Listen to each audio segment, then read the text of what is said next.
আমার জীবনে সেই একটা অদ্ভুত ব্যাপার সেবার ঘটেছিল। বছর 3 আগেকার কথা। আমাকে বরিশালের ওধারে যেতে হয়েছিল একটা কাজে। ওই অঞ্চলের একটা গঞ্জ থেকে বেলা প্রায় 12টার সময় নৌকোয় উঠলাম। আমার সঙ্গে এক নৌকোয় বরিশালের এক ভদ্রলোক ছিলেন। গল্পে গুজবে সময় কাটতে লাগলো। সময়টা পুজোর পরই। দিনটা মেঘলা মেঘলা, মাঝে মাঝে টিপটিপ করে বৃষ্টিও পড়তে শুরু করলো। সন্ধ্যের কিছু আগে কিন্তু আকাশটা অল্প পরিষ্কার হয়ে গেল। ভাঙা ভাঙা মেঘের মধ্যে দিয়ে চতুর্দশীর চাঁদের আলো অল্প অল্প প্রকাশ হলো। সন্ধে হবার সঙ্গে সঙ্গে আমরা বড় নদী ছেড়ে একটা খালে পড়লাম। শোনা গেল খালটা এখান থেকে আরম্ভ হয়ে নোয়াখালীর উত্তর দিয়ে একেবারে মেঘনায় মিশেছে। পূর্ববঙ্গে সেই আমার নতুন যাওয়া। চোখে কেমন সব একটু নতুন ঠেকতে লাগলো। অপরিসর খালের দুধারে বৃষ্টি স্নাত কেয়ার জঙ্গলে মেঘে আধা ঢাকা চতুর্দশীর জ্যোৎস্না ছিকছিক করছিল। মাঝে মাঝে নদীর ধারে বড় বড় মাঠ, সতী, বেত, ফার্ন গাছের বন জায়গায় জায়গায় খালের জলে ঝুঁকে পড়েছে। বাইরে একটু ঠান্ডা থাকলেও আমি ছইয়ের বাইরে বসে দেখতে দেখতে যাচ্ছিলাম। বরিশালের সে অংশটা সুন্দরবনের কাছাকাছি। ছোট ছোট খাল ও নদী চারিধারে। সমুদ্র খুব দূরে নয়, 10-15 মাইল দক্ষিণ পশ্চিমেই হাতিয়া ও সন্দ্বীপ। আরো একটু রাত হলো। খালের দুপারের নির্জন জঙ্গল অস্ফুট জ্যোৎস্নায় কেমন যেন অদ্ভুত দেখাতে লাগলো। এই অংশের লোকের বসতি একেবারেই নেই। শুধু ঘন বন আর জঙ্গলের ধারে বড় বড় হোগলা গাছ। আমার সঙ্গী বললেন, এত রাত্রে আর বাইরে থাকবেন না, আসুন ছইয়ের মধ্যে, এসব জঙ্গলে, বুঝলেন না। তারপর তিনি সুন্দরবনের নানা গল্প করতে লাগলেন। তার এক কাকা নাকি ফরেস্ট ডিপার্টমেন্টে কাজ করতেন। তারই লঞ্চে করে তিনি একবার সুন্দরবনের নানা অংশে বেরিয়েছিলেন। সেই সব গল্প। রাত প্রায় 12টার কাছাকাছি হলো। মাঝি আমাদের নৌকোয় ছিল মোটে একটি। সে বলে উঠল, বাবু, একটু এই যে বড় নদী পড়বে, এত রাতে একা সেই নদীতে পাড়ি জমাতে পারবো না, এইখানে নৌকো রাখি। নৌকো সেখানেই বাঁধা হলো। এদিকে বড় বড় গাছের আড়ালে চাঁদ অস্ত গেল। দেখলাম অপ্রশস্ত খালের দুধারেই অন্ধকারে ঢাকা ঘন জঙ্গল। চারিদিকে কোনো শব্দ নেই। পতঙ্গগুলো পর্যন্ত চুপ করেছে। সঙ্গীকে বললাম, মশাই, এই তো সরু খাল, আরে পাড় থেকে বাঘ লাফিয়ে পড়বে না তো নৌকোর উপর? সঙ্গী বললেন, না পড়লেই আশ্চর্য হব। শুনে অত্যন্ত আনন্দে ছইয়ের মধ্যে ঘেঁষে বসলাম। খানিকটা বসে থাকবার পর সঙ্গী বলল, আসুন একটু শোয়া যাক, ঘুম তো হবে না, আর ঘুমানো ঠিকও না, আসুন একটু চোখটা অন্তত বুঝে থাকি। খানিকটা চুপ করে থাকবার পর সঙ্গীকে ডাকতে গিয়ে দেখি তিনি ঘুমিয়ে পড়েছেন। মাঝিও জেগে আছে বলে মনে হলো না। ভাবলাম, তবে আমি বা কেন মিথ্যে মিথ্যে চোখ চেয়ে চেয়ে থাকি।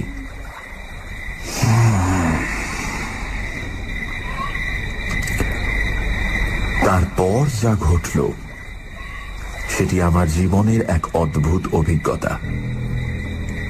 শুতে যাচ্ছি, হঠাৎ আমার কানে গেল অন্ধকার ঘন ঝোপের ওপাশে অনেক দূরে গভীর জঙ্গলের মধ্যে কে যেন কোথায় গ্রামাফোন বাজাচ্ছে। তাড়াতাড়ি উঠে বসলাম। গ্রামাফোন? এই বনে এত রাতে গ্রামাফোন বাজাবে কে? কান পেতে শুনলাম গ্রামাফোন না, অন্ধকার হিজল হিমতাল গাছগুলো যেখানে খুব ঘন হয়ে আছে সেখান থেকে কারা যেন উচ্চ কণ্ঠে আর্ত করুণ সুরে কি যেন বলছে। খানিকটা শুনে মনে হলো সেটা একাধিক লোকের সমবেত কণ্ঠস্বর।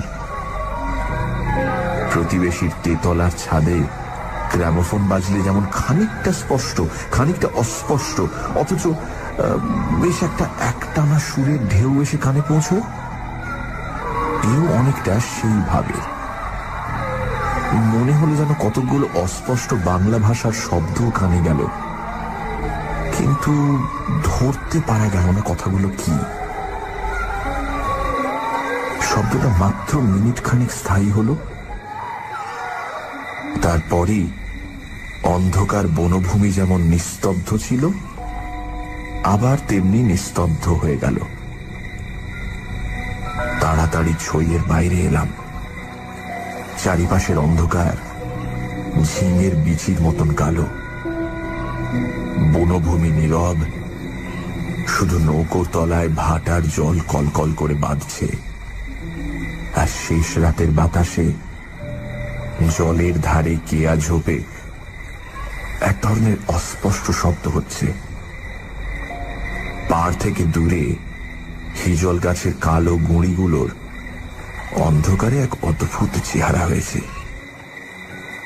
ভাবলাম সঙ্গীদের ডেকে তুলি, আবার ভাবলাম বেচারিটা ঘুমোচ্ছে, ডেকে কি হবে, তার চেয়ে বরং নিজে জেগে বসে থাকি।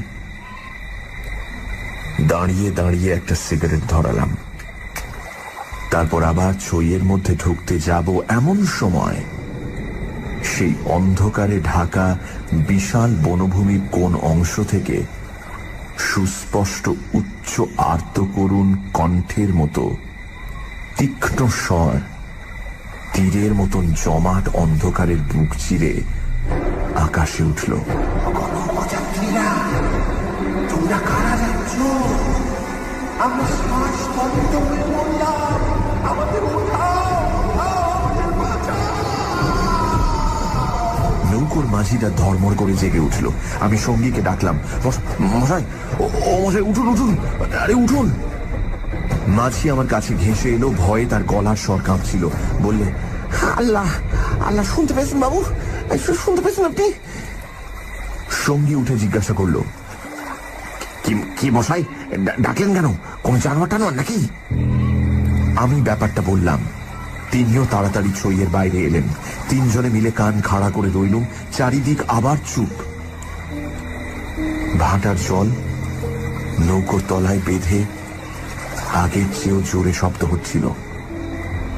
সঙ্গী মাঝিকে জিজ্ঞেস করলেন, এটা কি তবে? মাঝি বললে, হ্যাঁ বাবু, মাই কীর্তিপাশার গড়। সঙ্গী বললে, তবে তুই এত রাতে এখানে নৌকো রাখলি কেন? বেকুব কোথাকার। মাঝি বললে, 380 বলে রেখেছিল বাবু, ওই ভাটার টানে নৌকো পিছিয়ে দেওয়া তো জো ছিল না।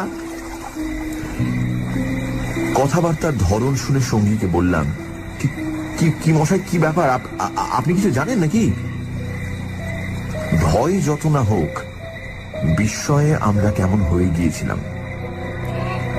সঙ্গী বললেন, ওরে, তোর সে কেরোসিনের ডিবেটা জাল। আরে আলো জেলে বসে থাকা যাক, রাত তো এখনো ঢের। মাঝিকে বললাম, তুই শব্দটা শুনতে পেয়েছিলি? সে বলল, হ্যাঁ বাবু, এই আওয়াজ কানে গিয়েই তো আমার ঘুম ভেঙে গেল। আমি আরো দুবার নৌকো বেড়ে যেতে যেতে ও ডাক শুনেছি। সঙ্গী বললেন, এটা এই অঞ্চলের একটা অদ্ভুত ঘটনা। তবে এই জায়গাটা সুন্দরবনের সীমানায় বলে আর এই অঞ্চলে কোনো লোকালয় নেই বলে শুধু নৌকোর মাঝিদের কাছে এটা সুপরিচিত। এর পেছনে একটা ইতিহাস আছে, সেটা অবশ্য নৌকোর মাঝিদের পরিচিত নয়। সেইটা আপনাকে বলি, শুনুন। তারপর কেরোসিনের ডিবার আলোয় অন্ধকার বনের বুকের মধ্যে বসে সঙ্গীর মুখে কীর্তি পাশার গড়ের ইতিহাসটা শুনতে লাগলাম। 250 বছর আগের কথা। মুনিম খাঁ তখন গৌড়ের সুবেদার। এই অঞ্চলে তখন 12 ভূঁইয়ার 2 প্রতাপশালী ভূঁইয়া রাজা রামচন্দ্র রায় ও ঈসা খাঁ মসনদে আলীর খুব প্রতাপ। মেঘনার মোহনার বাহির সমুদ্র, যাকে এখন সন্দ্বীপ চ্যানেল বলে, সেখানে তখন মগ আর পর্তুগিজ জলদস্যুরা শিকারের খোঁজে ওত পেতে বসে থাকত। সে সময় এখানে এরকম জঙ্গল ছিল না। এই সমস্ত জায়গা কীর্তি রায়ের অধিকারে ছিল। এইখানে তার সুদৃঢ় দুর্গ ছিল। মগ জলদস্যুদের সঙ্গে তিনি অনেকবার লড়েছিলেন। তার অধীনে সৈন্য সামন্ত, কামান, যুদ্ধের কোষা সবই ছিল। সন্দ্বীপ তখন ছিল পর্তুগিজ জলদস্যুদের প্রধান আড্ডা। এদের আক্রমণ থেকে আত্মরক্ষা করবার জন্য এই অঞ্চলের সকল জমিদারকেই সৈন্যদল দৃঢ় করে গড়তে হতো। এ বনের পশ্চিম ধার দিয়ে তখন আরেকটা খাল বড় নদীতে পড়ত। বনের মধ্যে তার চিহ্ন এখনো আছে। কীর্তি রায় অত্যন্ত অত্যাচারী এবং দুর্ধর্ষ জমিদার ছিলেন। তার রাজ্যে এমন সুন্দর মেয়ে কমই ছিল যে তার অন্তঃপুরে একবার না ঢুকেছে। তাছাড়া তিনি নিজেও এক প্রকার জলদস্যুই ছিলেন। তার নিজের অনেকগুলো বড় ছিপ অর্থাৎ ছোট নৌকো ছিল। কীর্তি রায়ের পাশের জমিদারি ছিল কীর্তি রায়ের বন্ধুর। এরা ছিলেন চন্দ্রদ্বীপের রাজা রামচন্দ্র রায়ের পত্তনিদার। অবশ্য সে সময় অনেক পত্তনিদারের ক্ষমতা এখনকার স্বাধীন রাজাদের চেয়ে বেশি ছিল। কীর্তি রায়ের বন্ধু মারা গেলে তার তরুণ বয়স্ক পুত্র নরনারায়ণ রায় পিতার জমিদারির ভার পান। নরনারায়ণ তখন সবে যৌবনে পদার্পণ করেছেন। অত্যন্ত সুপুরুষ, বীর এবং শক্তিমান। নরনারায়ণ কীর্তি রায়ের পুত্র চঞ্চল রায়ের সমবয়সী ও বন্ধু। সেবার কীর্তি রায়ের নিমন্ত্রণে নরনারায়ণ রায় তাঁর রাজ্যে দিন কতকের জন্য বেড়াতে এলেন। চঞ্চল রায়ের তরুণী পত্নী লক্ষ্মী দেবী স্বামীর বন্ধু নরনারায়ণকে দেওরের মতন স্নেহের চোখে দেখতে লাগলেন। 2-1 দিনের মধ্যেই কিন্তু সে স্নেহের চোটে নরনারায়ণকে বিব্রত হয়ে উঠতে হল। নরনারায়ণ রায় তরুণ বয়স্ক হলেও একটু গম্ভীর প্রকৃতির।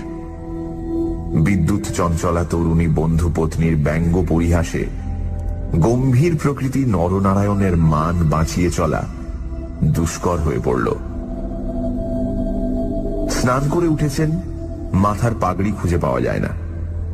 নানা জায়গায় খুঁজে হয়রান হয়ে তার আশা ছেড়ে দিয়ে বসে আছেন। হঠাৎ কখন নিজের বালিশ তুলতে গিয়ে দেখেন তার নিচেই পাগড়ি চাপা আছে, যদিও এর আগেও তিনি বালিশের নিচেই খুঁজেছেন। তার প্রিয় তলোয়ারটা দুপুর থেকে বিকেলের মধ্যে 5 বার হারিয়ে গেল। আবার 5 বারই সম্পূর্ণ অপ্রত্যাশিত জায়গা থেকে খুঁজে পাওয়া গেল। পানে এমন সব জিনিসের সমাবেশ হতে লাগলো যা কোনো কালেই পানের উপকরণ নয়।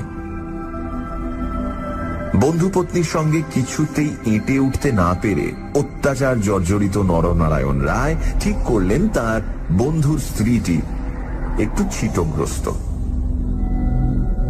বন্ধুর দুর্দশায় চঞ্চল রায় মনে মনে খুশি হলেও বাইরে স্ত্রীকে বললেন, 2 দিনের জন্য এসেছে বেচারি, ওকে তুমি যে রকম বিব্রত করে তুলেছ ও আর কখনো এখানে আসবে না। দিন কয়েক এরকম কাটবার পর কীর্তি রায়ের আদেশে চঞ্চল রায়কে কি একটা কাজে হঠাৎ গৌড়ে যাত্রা করতে হলো। নরনারায়ণ রায়ও বন্ধুর স্ত্রী কখন যে কি করে বসে সেই ভয়ে কয়েকদিন কাটানোর পর নিজের বজরায় উঠে হাঁপ ছেড়ে বাঁচলেন। যাবার সময় লক্ষ্মী দেবী বলে দিলেন, এবার আবার যখন আসবে ভাই, এমন একটা বিশ্বাসী লোক সঙ্গে এলো যে রাত দিন তোমার জিনিসপত্র ঘরে বসে পাহারা দেবে, বুঝলে? নরনারায়ণ রায়ের বজরা রায়মঙ্গলের মোহনা ছাড়িয়ে যাবার একটু পরেই জলদস্যুদের দ্বারা আক্রান্ত হল। তখন দুপুরবেলা সমুদ্রের সেই অংশে এমন কোন নৌকো ছিল না যারা সাহায্য করতে আসতে পারে। সেটা রায়মঙ্গল আর কালাবদর নদীর মুখ। সামনেই সমুদ্র। সন্দ্বীপ চ্যানেল জলদস্যুদের প্রধান ঘাঁটি। নরনারায়ণের বজরার রক্ষীরা কেউ হত হল, কেউ সাংঘাতিক জখম। নিজে নরনারায়ণ দস্যুদের আক্রমণ প্রতিহত করতে গিয়ে হাঁটুতে কিসের খোঁচা খেয়ে অজ্ঞান হয়ে পড়লেন। জ্ঞান হবার পর দেখতে পেলেন তিনি এক অন্ধকার জায়গায় শুয়ে আছেন। তার সামনে কি যেন একটা বড় নক্ষত্রের মতন জ্বলছে। খানিকক্ষণ জোরে চোখের পলক ফেলবার পর তিনি বুঝলেন যাকে তারা বলে মনে হয়েছিল তা আসলে একটি ছোট জানালা থেকে ঢুকে আসা বাইরের আলো। নরনারায়ণ দেখলেন তিনি একটি অন্ধকার ঘরের ভেজা মেঝের ওপর শুয়ে আছেন। ঘরের দেয়ালের জায়গায় জায়গায় সবুজ শ্যাওলার দল গজিয়েছে। সানডে সাসপেন্স, শুধুমাত্র radio Mirchi 98.3 FM A. It's hot. শুনছেন বিভূতিভূষণ বন্দ্যোপাধ্যায়ের লেখা অভিশপ্ত।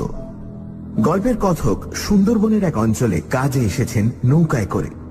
রাতের দিকে জঙ্গলের মধ্যে নদীর পাড় থেকে শুনলেন অদ্ভুত কিছু শব্দ। কারা যেন চিৎকার করে কিছু বলছে। মাঝি বলল এই জায়গাটার নাম কীর্তি পাশার গড়। এখানে রাতে কেউ আসে না। জায়গাটা নিয়ে একটা গল্প আছে। 300 বছর আগে এখানে কীর্তি রায় নামে এক অত্যাচারী দুর্ধর্ষ জমিদার ছিলেন। তিনি তার প্রতিবেশী জমিদারের পুত্র নরনারায়ণ রায়কে আমন্ত্রণ জানান। নরনারায়ণ রায় কিছুদিনের জন্য কীর্তি রায়ের পুত্র চঞ্চল রায়ের সঙ্গে সময় কাটাতে আসেন। চঞ্চল রায়ের স্ত্রী লক্ষ্মী দেবী নরনারায়ণকে দেওরের মতন স্নেহ করতেন, কিন্তু নানান রকম ঠাট্টা পরিহাসে তাকে অতিষ্ঠ করে তোলেন। নিমন্ত্রণ রক্ষা করে ফেরবার পথে নরনারায়ণ জলদস্যু দ্বারা আক্রান্ত হয়। যখন তার জ্ঞান হয় তখন তিনি দেখেন যে তিনি একটি অন্ধকার ঘরে বন্দী। তারপর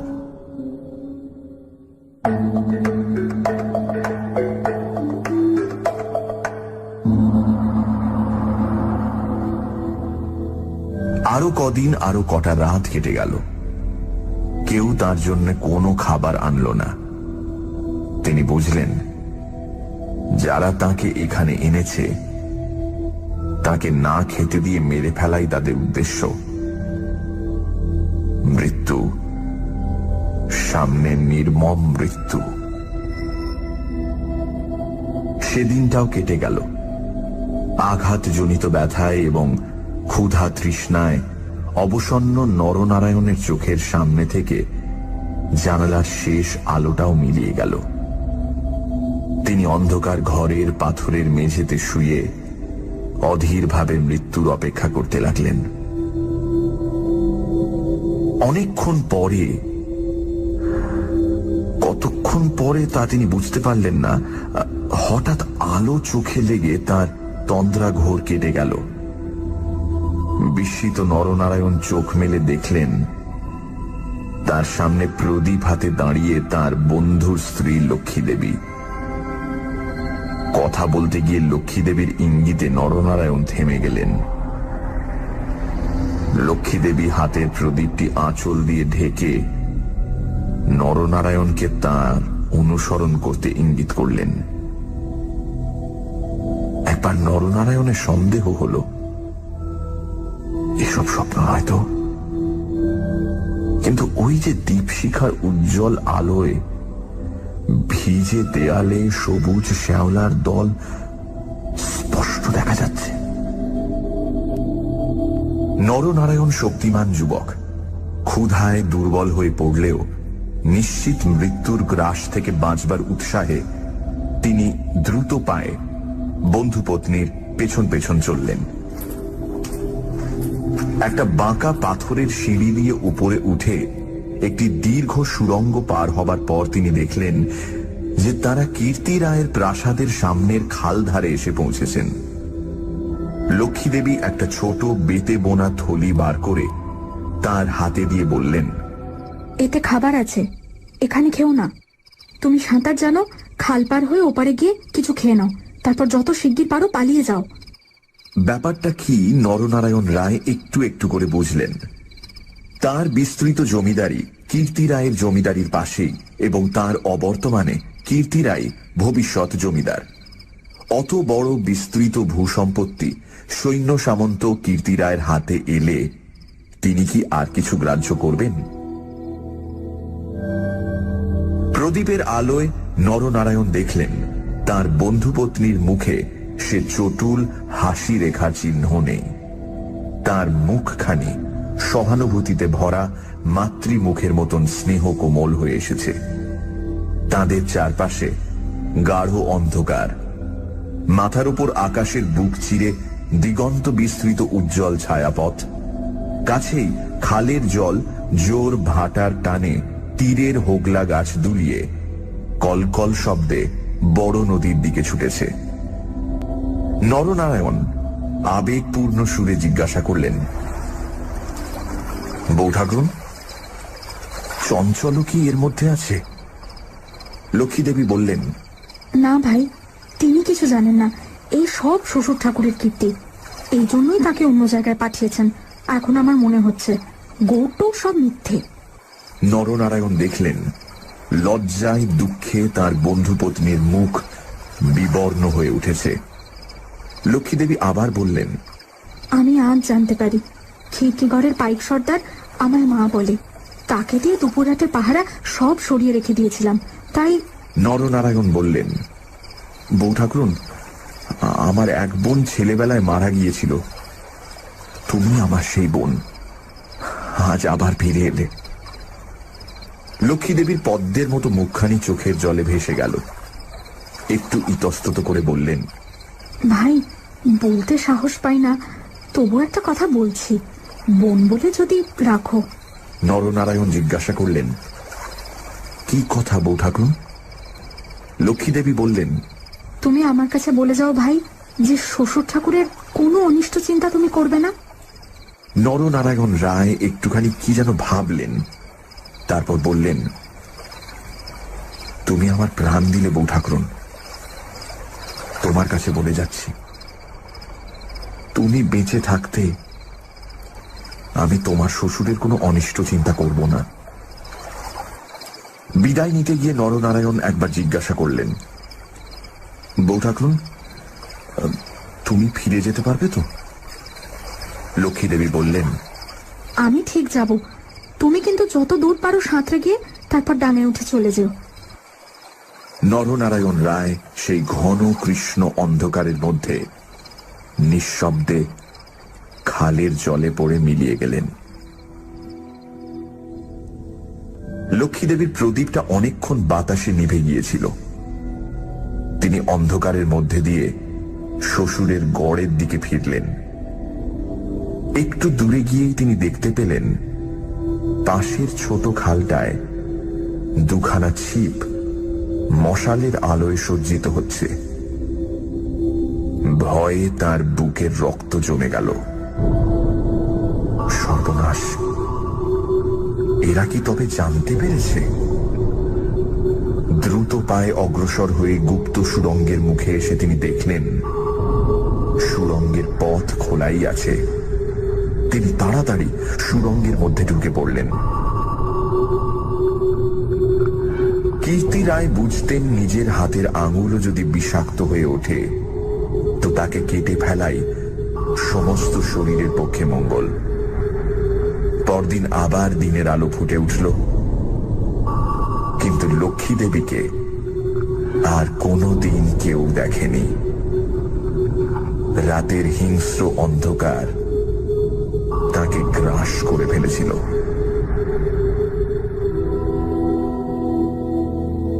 নরনারায়ণ রায় নিজের রাজধানীতে বসে সব শুনলেন। গুপ্ত সুড়ঙ্গের দুধারের মুখ বন্ধ করে কীর্তি রায় তার পুত্রবধূর শ্বাসরোধ করে তাকে হত্যা করেছেন। শুনে তিনি চুপ করে রইলেন। এর কিছুদিন পরে তার কানে গেল বাসুন্তার লক্ষণ রায়ের মেয়ের সঙ্গে খুব তাড়াতাড়ি চঞ্চলের বিয়ে।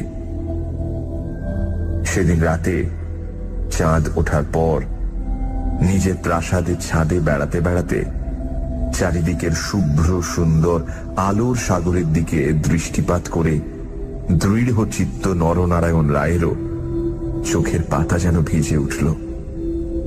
তার মনে হলো তার অভাগিনী বউ ঠাকুরানীর চোখের দুষ্টু হাসিটি তারায় তারায় নবমল্লিকার মতো ফুটে উঠেছে। নরনারায়ণ রায়ের পূর্বপুরুষেরা ছিলেন দুর্ধর্ষ দস্যু। হঠাৎ পূর্বপুরুষের সেই বর্বর রক্ত নরনারায়ণের ধমনীতে নেচে উঠল। তিনি মনে মনে বললেন, আমার অপমান আমি একরকম ভুলেছিলাম বউ ঠাকুরুন, কিন্তু তোমার অপমান আমি সহ্য করব না কখনোই।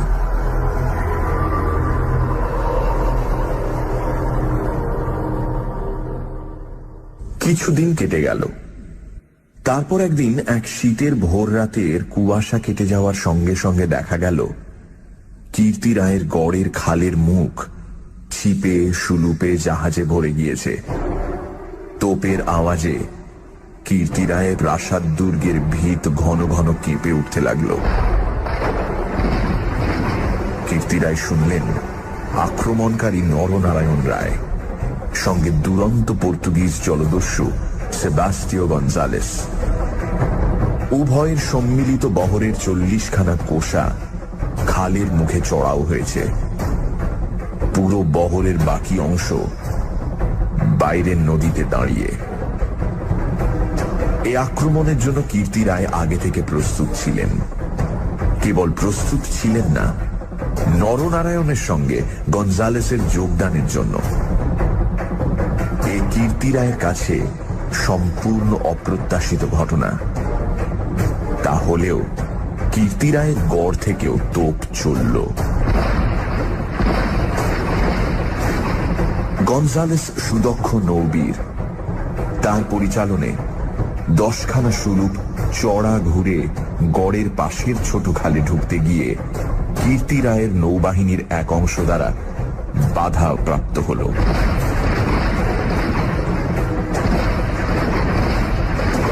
গড়ের কামান সেদিকে এত প্রখর যে খালের মুখে দাঁড়িয়ে থাকলে বহর মারা পড়ে। গঞ্জালেস 2খানা কামানবাহী সুলুপ ছোট খালের মুখে রেখে বাকিগুলো সেখান থেকে ঘুরিয়ে এনে চড়ার পিছনে দাঁড় করালো। গঞ্জালেসের অধীনস্থ অন্যতম জলদস্যু মাইকেল রোজারিও ডি ভেগা এই ছোট বহর খালের মধ্যে ঢুকিয়ে গড়ের পশ্চিম দিক আক্রমণ করবার জন্য তৈরি হল। অতর্কিত আক্রমণে কীর্তি রায়ের নৌবাহিনী শত্রু বহর দ্বারা ছিপিয়াঁটা বোতলের মতন খালের মধ্যেই আটকে গেল। বাইরের বড় নদীতে গিয়ে যুদ্ধ দেবার মতন ক্ষমতা তাদের আদৌ রইল না। তবুও তাদের বিক্রমে রোজারিও অনেকক্ষণ পর্যন্ত কিছু করে উঠতে পারলেন না। কীর্তি রায়ের নৌবহর দুর্বল ছিল না।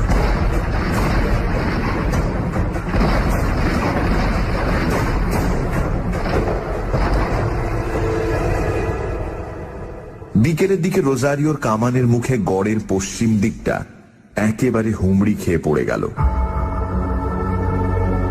নরনারায়ণ রায় দেখলেন প্রায় 30খানা কোষা জখম অবস্থায় খালের মুখে পড়ে।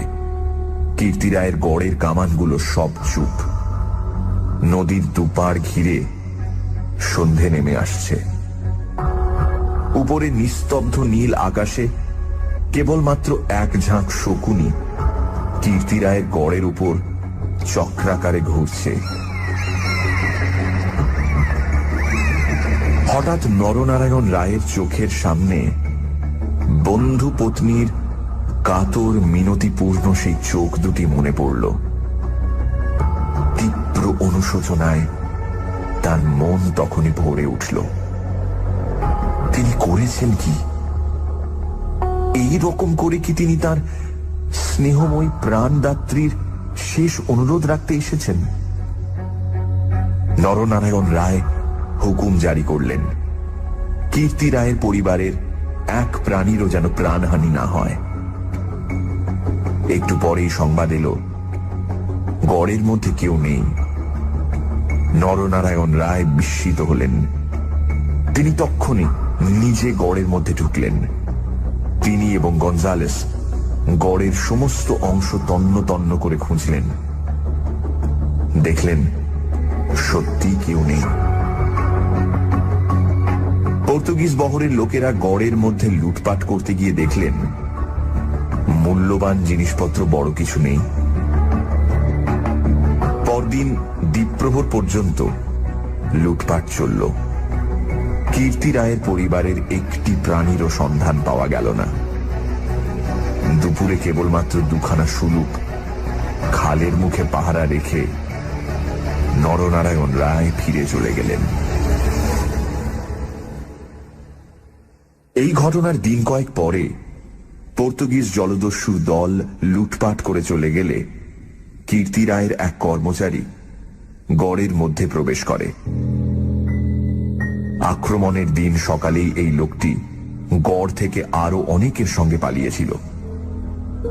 ঘুরতে ঘুরতে একটা বড় থামের আড়ালে সে দেখতে পেল একজন আহত মুমূর্ষু লোক তাকে ডেকে কি যেন একটা বলবার চেষ্টা করছে।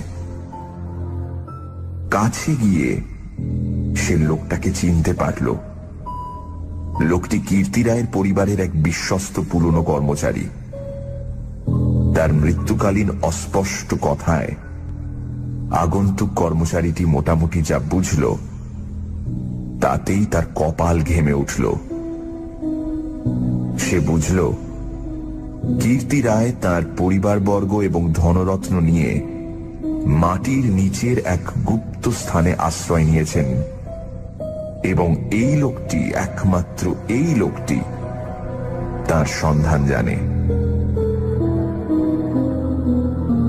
তখনকার আমলে কেউ এই গুপ্ত পথগুলি না খুলে দিলে সেখান থেকে বেরুবার উপায় কিন্তু ছিল না। কোথায় সে মাটির নিচে ঘর তা স্পষ্ট করে বলবার আগেই আহত লোকটি মারা গেল। বহু অনুসন্ধানেও গড়ের কোন অংশে সে গুপ্ত গৃহ ছিল সেটার কেউই সন্ধান দিতে পারল না। ওই ছোট খালটা প্রকৃতপক্ষে সন্দীপ চ্যানেলেরই একটা খাড়ি।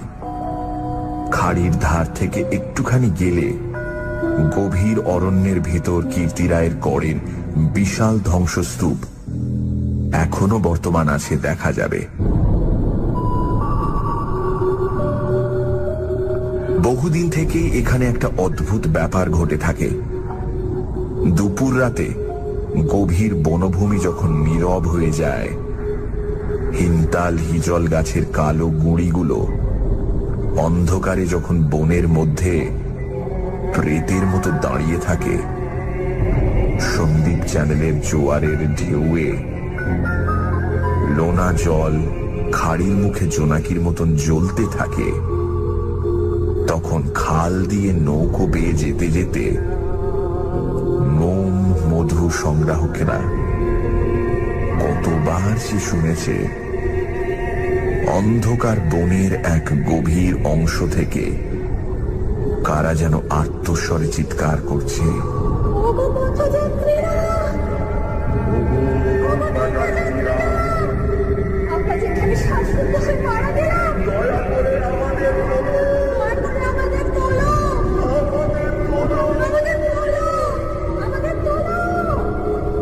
ভয়ে বেশি রাতে এ পথে কেউ নৌকা বাইতে চায় না।